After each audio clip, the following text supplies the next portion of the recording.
បងថ្ងៃហ្នឹងខ្ញុំមាន tip ខ្លះៗដើម្បីមកចែករំលែកបងប្រើរថយន្តអគ្គិសនីឲ្យបានត្រឹមត្រូវនិងថែរក្សាអាយុកាលរបស់សុខភាពថ្មឲ្យបានយូរអង្វែង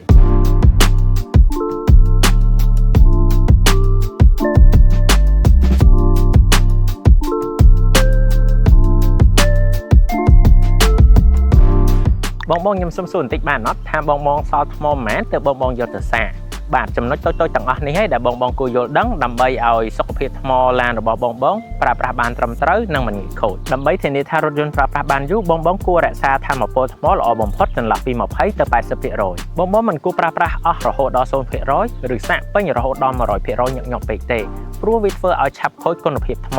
បងគួរយកទៅសាកនៅពេលថ្មនៅសល់ 20ទៅ 30% កាត់បន្ថយការប្រើប្រាស់ fast charge ឲ្យបានច្រើនបើទោះបីជា fast charge មានភាពងាយស្រួលសាកលឿនប៉ុន្តែក៏វាបង្កកម្ដៅដល់រថយន្តរបស់បងដូចគ្នាគួរប្រើឆ្នាំងសាកនៅផ្ទះឲ្យបានញឹកញាប់ដូច្នេះសម្រាប់បងដែលមានដំណើរការរថយន្ត Toyota Bizza Series X 610 Max បងអាចបញ្ជាទិញពីខាង Yaska Premium បានបងនឹងទទួលបានទំនុកចិត្តមិនថាមុនឬក្រោយទិញរថយន្តបើសិនជាចង់បានព័ត៌មានបន្ថែមបងអាចទំនាក់ទំនងមកតាមរយៈលេខទូរស័ព្ទដែលដាក់នៅក្នុង caption ខាងលើឬក៏បងអាចអញ្ជើញមកកាន់ទីតាំង Yaska Premium សាខា60 ម៉ែត្របានសូមអរគុណជម្រាបលា